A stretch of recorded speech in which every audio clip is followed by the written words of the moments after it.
Once upon a time in the mystical land of Kokadia lived 3 young friends, a brave knight named Max, a curious squirrel named Tilly, and a playful pixie named Zara. They were the best of friends and spent most of their time exploring the magical forests and rivers of their homeland.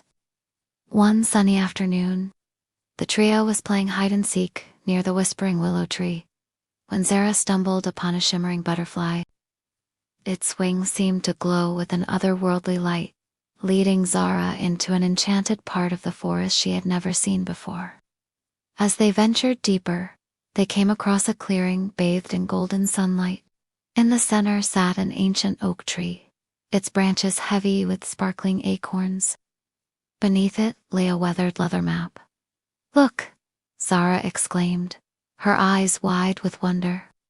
"A talking tree and a magical map. This must lead to an incredible adventure." Max, ever the skeptic, raised an eyebrow. "Maps lead to places, Zara.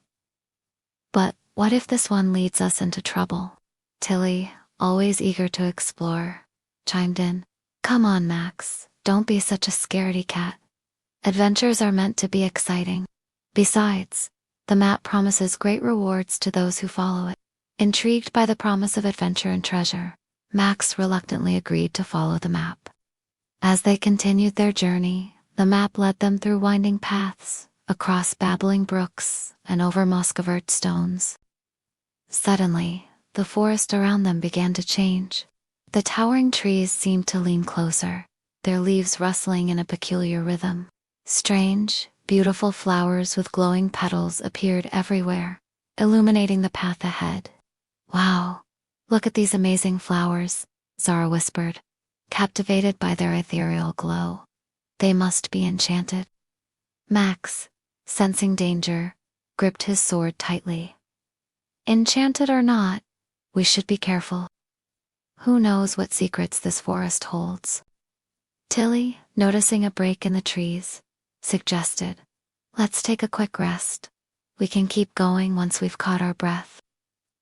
As they settled on a nearby log, the map pulsed faintly in Zara's hands, guiding them towards a clearing.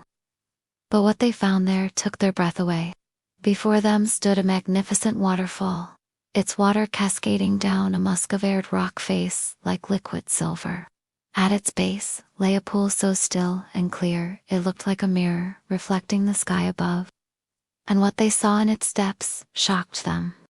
It was their own reflections, but distorted and menacing, showing not 3 innocent adventurers, but 3 fearsome creatures. Max recoiled in horror, dropping his sword. "What is this place? Why does it show us as monsters?"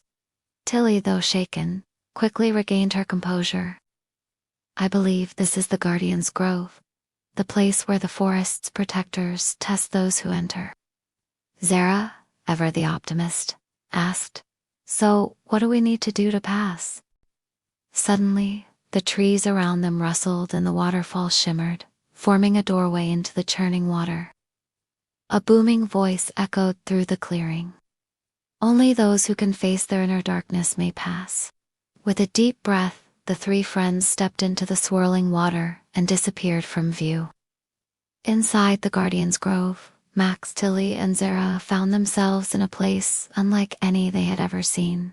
The air was heavy with mist, and the ground beneath their feet felt strangely soft. As their eyes adjusted to the dim light, they realized they were in a vast cavern filled with pillars of glistening black obsidian. But what truly stole their breath away were the creatures that emerged from the shadows. They were like twisted versions of their true selves, embodying their darkest fears and doubts. Max's reflection, a knight clad in shadow, wielded a sword dripping with darkness. Zara's pixie form was warped, twisted into a grotesque mockery of its former self. And Tilly's gentle eyes were replaced by a cold, reptilian stare. "Oh, my Coco," Zara cried, her voice trembling. "What are these creatures? Are they our worst fears come to life?" Max, his face grim, tightened his grip on his sword. "Whatever they are, they seem to be feeding off our fears. We must fight back." As the creatures lunged, Max instinctively parried their attacks with his sword. But to his surprise, the blows sent jolts of dark energy coursing through him. Fear threatened to consume him, whispering doubts and insecurities he had long buried. But as he fought, he remembered the friends and family who believed in him, their faces shining like beacons in the darkness. With a surge of determination, Max pushed back his fears, countering each attack with renewed vigor.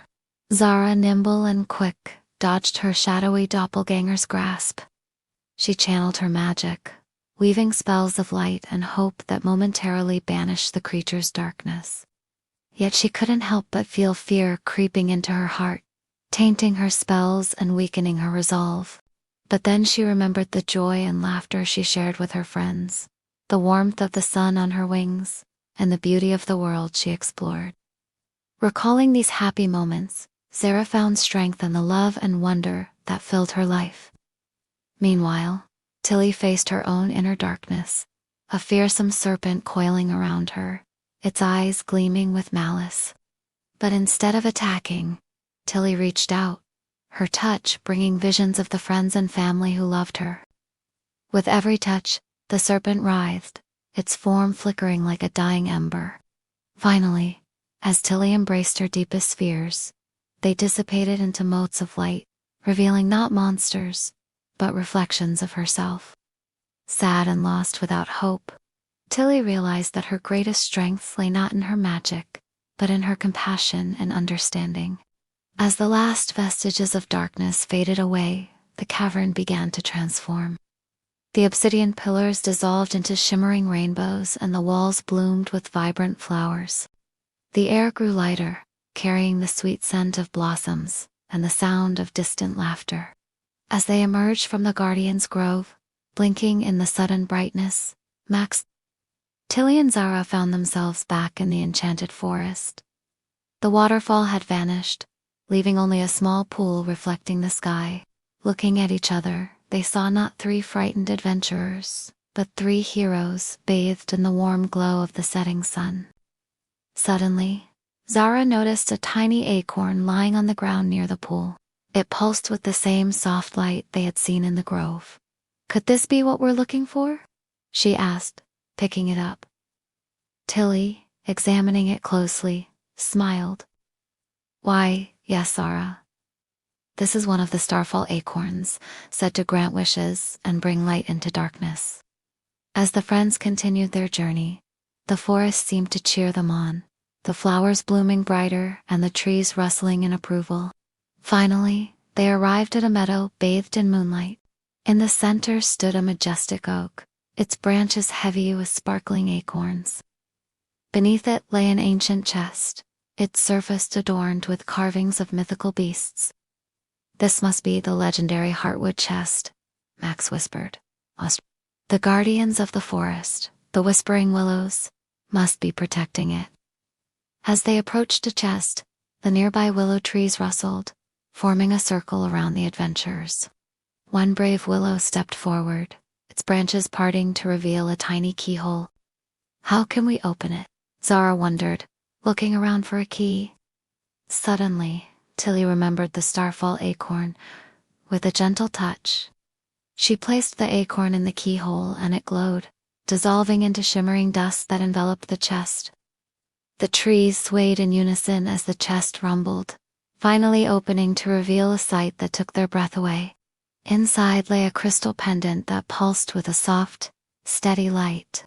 It was the embodiment of hope, said to banish darkness and fill hearts with courage.